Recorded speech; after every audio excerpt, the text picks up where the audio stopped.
Sebelum korang nak berlari, tak kisahlah korang join aktiviti berlari ataupun korang buat training berlari hujung minggu, weekdays dan sebagainya, buat easy run ke, ada benda penting yang korang perlu tahu. Korang kena bersedia dari segi fizikal dan mental. Korang lebih enjoy korang punya larian, dan paling penting korang tak tercedera. Ada 4 benda lah korang kena ambil tahu. Lagi-lagi korang ni seorang beginners runner. Let's go guys.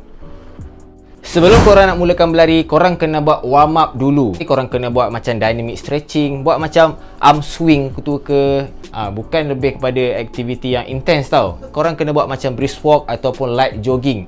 Tujuannya adalah untuk kita nak bagi blood flow, and then bagi jantung kita bersedia lah untuk kita buat aktiviti berlari. Lagi korang waktu pagi tu kan sejuk badan korang. Nombor 2 ni, bab fueling. Runners memang akan abaikanlah benda ni sebab benda ni leceh.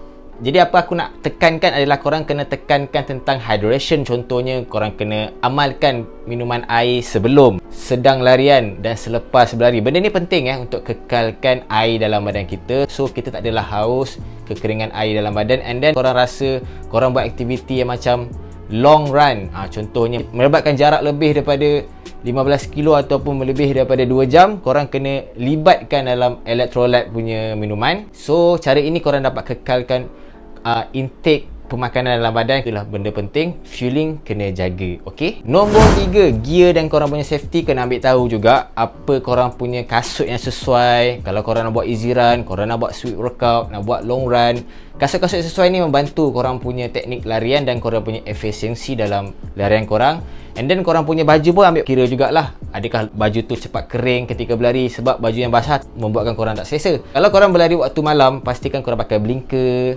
And then lepas tu pastikan korang notify family members ataupun kawan-kawan rapat yang korang ni berlari. Kalau korang berlari seorang diri, korang kena plan korang punya route larian. Kalau korang buat long run lebih daripada 10 kilo, kat mana korang berlari. So dengan road planning korang ni, korang lebih bersedia lah dengan korang punya safety dan sebagainya. Nombor 4 yang terakhir ni, aku rasa korang semua mesti dah dengar.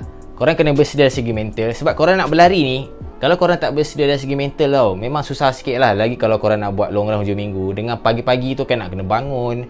Orang lain tidur, kita nak bangun. Kita nak jadi seorang warrior untuk kejar kesihatan. Bukan benda mudah. Jadi korang kena kuatkan mental. Selalu fikir positif, yang tak semua orang mampu buat apa yang kita buat. Jadi teruskan aktiviti korang yang sihat ini. So itu sajalah perkongsian untuk kali ini. Semoga korang dapat manfaat daripada video ini. Kalau korang minat tentang video-video aku, korang bolehlah tekan button follow. Yang dah follow, mantap guys. See ya, jumpa lagi next video. Aku Bronya, bye bye.